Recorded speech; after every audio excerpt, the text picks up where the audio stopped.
Trung có thể sẽ tăng sau khi cơn bão đổ bộ vào đất liền, gây thiệt hại nặng nề về người và của. Giá heo hơi miền Trung có cơ hội tăng mạnh trong những ngày tới tại Thừa Thiên Huế, Quảng Nam, Quảng Ngãi, Bình Định, Khánh Hòa. Ngập lụt diện rộng tiếp tục xảy ra, ngập lụt gây thiệt hại lớn tới các đàn gia súc, gia cầm trong khu vực.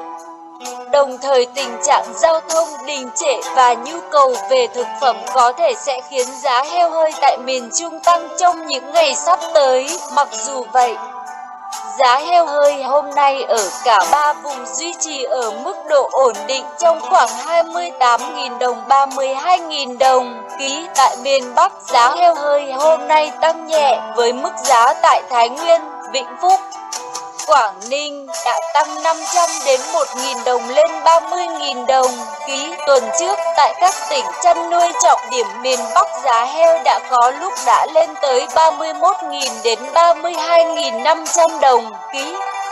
Trong khi giá heo hơi tại miền Trung không có nhiều biến động, giá heo hơi tại các tỉnh miền Nam dao động trong khoảng 25.500 đến.